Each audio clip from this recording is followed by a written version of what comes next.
আগামী 20 এপ্রিলের মধ্যে জুলাই আগস্টে গণহত্যার ঘটনায় মানবতা বিরোধী অপরাধের অভিযোগে দায়ের করা মামলায় সাবেক প্রধানমন্ত্রী শেখ হাসিনার বিরুদ্ধে তদন্ত শেষ করার নির্দেশ দিয়েছে আন্তর্জাতিক অপরাধ ট্রাইব্যুনাল। মঙ্গলবার আন্তর্জাতিক অপরাধ ট্রাইব্যুনালের চেয়ারম্যান বিচারপতি মোহাম্মদ গোলাম মর্তুজা মজুমদারের নেতৃত্বে 3 সদস্যের ট্রাইব্যুনাল এ আদেশ দেন।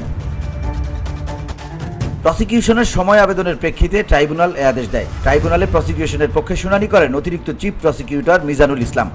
আদালত যেটা বলেছেন যে তাড়াহুড়া করতে গিয়ে তদন্ত রিপোর্ট যাতে কোনো ত্রুটিপূর্ণ না হয় সেই ব্যাপারেও খেয়াল রাখবেন। আমরা এটা কোর্টকে জানিয়েছি। মানবতা বিরোধী অপরাধ হচ্ছে বিশ্বের সবচাইতে বড় অপরাধ এবং এটার তদন্ত প্রক্রিয়া বিশ্বের সবচাইতে জটিল এবং কমপ্লেক্স। এই কারণে এটাকে যথাযথ প্রক্রিয়া অনুসরণ করে রিপোর্ট আমরা দেওয়ার চেষ্টা করছি। সেক্ষেত্রে আমাদের তদন্ত সংস্থা এবং প্রসিকিউশন দিনরাত কাজ করছেন। এই ব্যাপারে আমরা আপনাদের মাধ্যমে জাতির কাছে এই যে মেসেজটা দিতে চাই যে আমরা দিনরাত কাজ করছি এবং আমরা তদন্তের একটা চূড়ান্ত পর্যায়ে আছি। আশা করছি খুব সহসাই এই রিপোর্টগুলো আমাদের হাতে চলে আসবে। গত 17 ডিসেম্বর জুলাই আগস্টের গণহত্যার ঘটনায় মানবতা বিরোধী অপরাধের অভিযোগে দায়ের করা 2 মামলায় শেখ হাসিনা ও ওবায়দুল কাদের সহ 46 জনের বিরুদ্ধে তদন্ত 2 মাসের মধ্যে শেষ করার নির্দেশ দেয় ট্রাইব্যুনাল।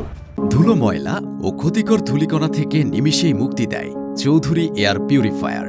এর শক্তিশালী সাকশন ঘরের কোনায় কোনায় লুকিয়ে থাকা সকল ধুলা টেনে ফিল্টার করে এবং বের করে আনে নির্মল ও স্বাস্থ্যকর হাওয়া। উল্লেখ্য, ছাত্র জনতার আন্দোলন ঠেকাতে আওয়ামী লীগ সরকার নির্বিচারে গণহত্যা চালায়। এই আন্দোলনে প্রায় 1,500 মানুষ প্রাণ হারান।